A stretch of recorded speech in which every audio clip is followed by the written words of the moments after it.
In-group bias is the tendency for people to favour members of their own group over people from other groups. This can happen with any kind of group, whether it's based on shared interests, sports teams, neighbourhoods, or even something as simple as being in the same class. People often see their group, or in-group, as more trustworthy, capable or likeable than outsiders, even if there is no real reason to think that way. In-group bias is not always intentional, but it can influence how people think, feel and act without them realising it. It plays a role in how friendships are formed, how teamwork happens, and even how conflicts begin. One major cause of in-group bias is the need for belonging. Humans naturally want to feel connected to others, and being part of a group gives a sense of identity and safety. When people see themselves as part of a group, they start to care more about how that group is viewed and treated. Another cause is social comparison.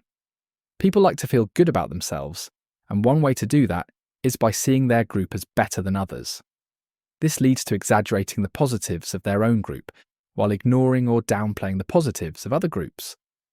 Finally, some researchers believe that the brain is wired to categorize things quickly, including people, which can lead to automatic favoritism for those who seem familiar or similar.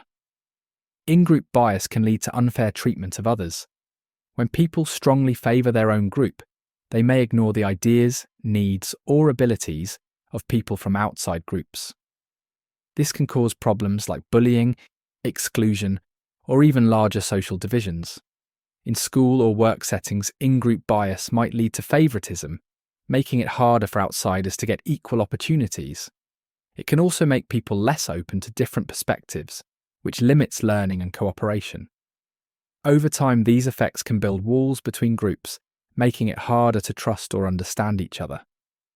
Now let's look at some examples. In a classroom, students might form friend groups and show loyalty to their own group members, helping each other with homework, but ignoring others who are not part of their group. On a sports team, players might support their teammates no matter what, even if someone from another team plays just as well or better. In community events, people might choose to work with neighbours they already know, even if other volunteers are just as helpful.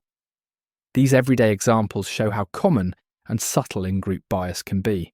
In-group bias matters because it shapes how people make decisions, form relationships, and build communities. If left unchecked, it can limit fairness, reduce cooperation, and create barriers between groups that need to work together. In schools, this might mean some students feel left out or overlooked. In teams or workplaces, it might mean missing out on valuable ideas from people outside the main group. Understanding in-group bias helps people recognise when they are being unfair, even without meaning to, and gives them a chance to act more thoughtfully. It also reminds us that being kind and open to others is not just good manners. It helps everyone grow